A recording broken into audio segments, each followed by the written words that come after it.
member of Lands presenting this edition of our weekly update.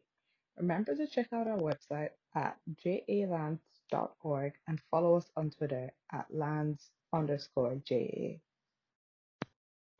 Our first topic this week is the COVID-19 vaccine rollout in Jamaica. Previously, the Ministry of Health and Wellness had announced that Jamaica would be getting vaccines at a discounted price as a part of the COVID vaccine access facility.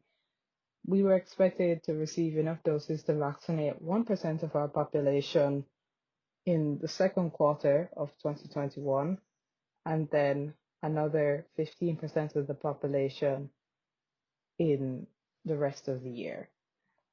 But according to the Chief Medical Officer, Dr. Jacqueline Bissasour Mackenzie, this figure has increased to 5% in the second quarter of 2021, so about 146,000 Jamaicans. Dr. Bissasour Mackenzie also said that we can expect this number to increase possibly as more vaccines get approved. The Jamaican government has also said that they're looking at the possibility of getting vaccines outside of the COVAX facility, so turning to Cuba, India, and China specifically. Those were the countries mentioned. Minister of Health, Dr. Christopher Tufton, has stipulated that any vaccine used locally would have to be approved by the US Food and Drug Administration, Health Canada, and the European Medicines Agency. These could be a possible roadblock for the use of any Cuban or Chinese vaccine, given the US's economic blockade against Cuba and its ongoing trade war with China. Nevertheless, China has offered Jamaica loans to purchase a Chinese vaccine. There are currently 4 Chinese vaccines near approval stage. India has 2 vaccines at the final stages of approval, and Cuba has 1 vaccine going through phase 3 trials. In the first phase of distribution, aka all the vaccinations that are going to take place this year in 2021, the Jamaican government is giving priority to healthcare workers, people over 60, the JDF, the JCF, nursing home residents and staff, the Department of Correctional Services, and the incarcerated population. This is not an exhaustive list, but we're glad to see that the incarcerated population has been prioritized in this rollout because there have been outbreaks in adult and juvenile correctional centers, which already had dire conditions before the pandemic. All in all, this is about 440,000 people, so 16% of the population. In our units, we've been discussing vaccine nationalism, where rich countries compete to get priority access to the vaccine.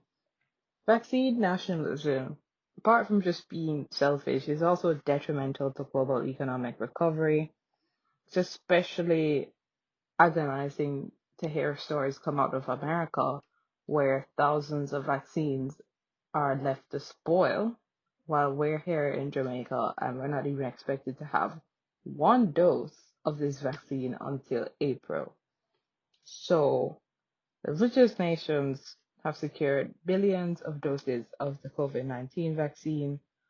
They have, Canada, I think, has enough doses to vaccinate their population multiple times over. Opposition leader Mark Golding has expressed concern at the slow pace of our vaccination efforts since at the end of 2022, next year, we're only projected to have vaccinated 32% of our population. This is barely half of the figure that we need to achieve herd immunity. Still, as the Chief Medical Officer said, we can expect this number to increase as more vaccines are approved. And, we're also looking outside of the COVAX facility. So it might not stay at 32% by the end of 2022. Those are just the figures that we have on hand today.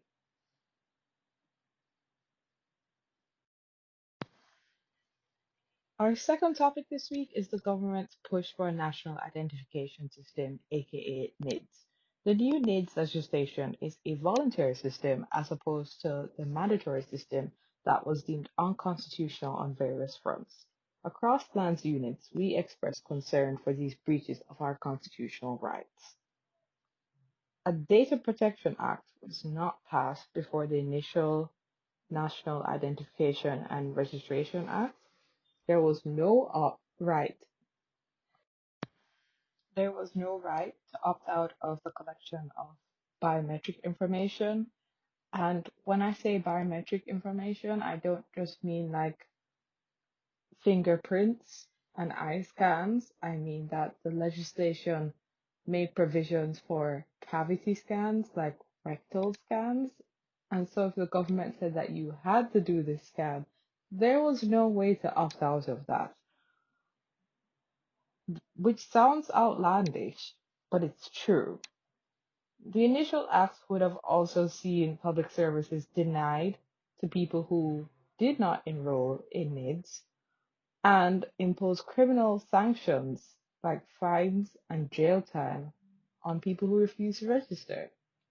This involuntary enrollment was found to breach our rights to privacy, liberty, and security. There are lots of other smaller infringements on our constitutional rights that were found in the initial NIDS bill, but those are the most glaring ones to me.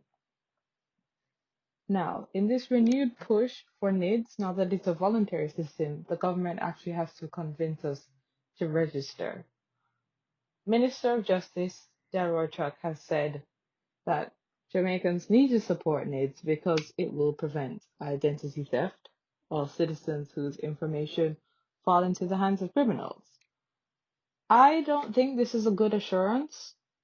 We discussed this previously in the initial act when things were mandatory, how even though it's more secure than our system now, it's not totally without faults.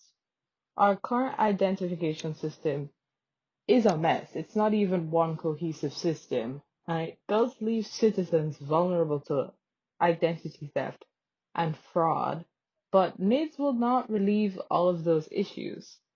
The proposed ID card that they want to use with NIDS is reported to have an RFID chip, so the same chip as new chip and pin bank cards. But these cards can be compromised by an RFID reader machine. It's definitely more difficult to compromise these types of cards than our current ID, but it's not impossible. So the minister saying that identity theft will be impossible with this new system is just giving people false assurances. Another thing that we want to discuss in this update is a new study by the Statistical Institute of Jamaica, STATIN. The study, that is based on data that they collected in October 2020, found that less than half of Jamaicans have had their incomes return to pre-pandemic levels. So 45.8% of participants of their study reported that during October they were still suffering from a partial loss of income. 1.6% had no income at all, and they attributed this to the impact of COVID-19 on the economy. Still, the number of people that said this is still half of the number that was recorded in the previous study, and that previous study was based on July 2020 figures.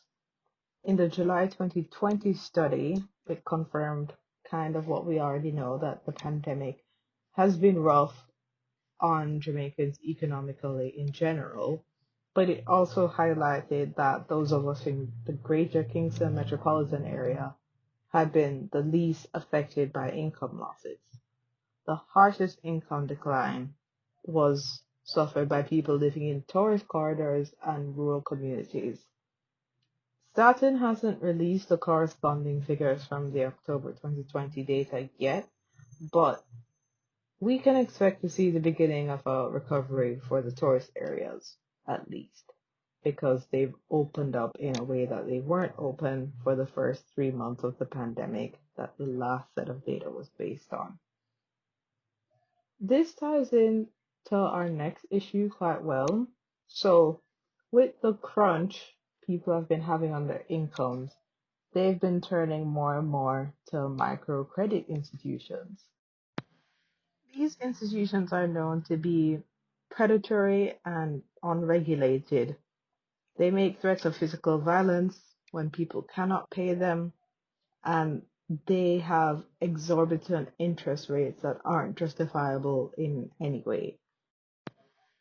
So there's a bill before Parliament right now, the Microcredit Act 2021, that would seek to regulate this booming industry. So they would want to license and regulate microcredit institutions that provide financing to individuals and micro, small, and medium enterprises. They would also want to discourage microcredit institutions from lending money at excessive interest rates, although they do say that the interest rates have to be justified by risk, considering that our formal banking sector is already regulated in much of the same way, and we still see like 50% interest rates. They're still going to be excessive compared to the rest of the world, but that risk has to be based on some sort of fact. Like these institutions can't just go and make up interest rates as they go. They have to have some tangible proof that these interest rates are justifiable. The legislation is also seeking to outlaw predatory lending practices, so it would stop these institutions from lending to people who they know could never afford to repay them. It's seeking to outlaw threats and intimidation that are a part of the microfinancing culture here in Jamaica. And lastly, it's trying to promote greater transparency, and this is for two reasons. One, for better consumer protection, and two, to reduce the risk of the industry being used to facilitate money laundering. The big hope with this legislation is that it will open up more lines of credit for informal micro, small, and medium enterprises, so small businesses. It will become more sustainable for them to access loans, and the end game plan is that this will facilitate economic growth and job creation for Jamaicans.